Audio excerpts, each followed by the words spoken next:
কিছু, কিছু face cutting এবং আইয়ের শেপটা এত সুন্দর, চোখগুলো এত বেশি ডাগর, ডাগর থাকে। তো সেক্ষেত্রে হচ্ছে মেকআপ করতে অনেক বেশি ভালো লাগে। হ্যালো ভিউয়ার্স, আসসালামু আলাইকুম। Welcome back to my another video. কেমন আছেন সবাই? আই হোপ সবাই অনেক, অনেক ভালো আছেন। এটা হচ্ছে একটা মেকআপের ভিডিও, যদিও বা এটা আমি ফিক্সার আগেই শেয়ার করছিলাম। তো এদিকে হচ্ছে ওনাকে আমি মেকআপ করার সময় কি ধরনের আই লুক দিব জিজ্ঞেস করছিলাম। আপু বলতেছিল আপনার পছন্দ মতো দেন, আপনার পছন্দ হইলে হয়েছে। এদিকে হচ্ছে আপুর আইগুলো এত বেশি সুন্দর ছিল, মানে আমি কি করব না কি করব ভেবে হচ্ছে যে কুল পাইতেছিলাম না। এটা মেকআপটা কমপ্লিট করার পরে যে কি এত বেশি সুন্দর হয়েছিল। এটা হচ্ছে একটা সেনসিটিভ স্কিন ছিল, আমি আরেকটা রিলসে শেয়ার করছিলাম। এরকম সেনসিটিভ স্কিনে মূলত হচ্ছে যে ফেসিয়াল না করে বা স্কিন কেয়ার না করে যদি মেকআপ করে, সেক্ষেত্রে মেকআপটা হচ্ছে যে একটু কম বসে বা কম সুন্দর হয়।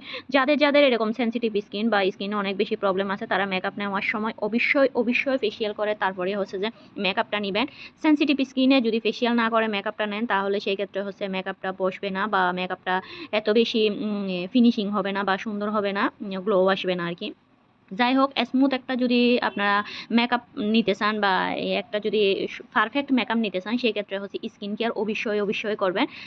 এটা আমি বারবার ক্লায়েন্টকে বলে দিই, বলে দেওয়ার পরেও হচ্ছে যে আমাদের কাছে আসার সময় এত বেশি হচ্ছে যে স্কিনের প্রবলেম নিয়ে আসে।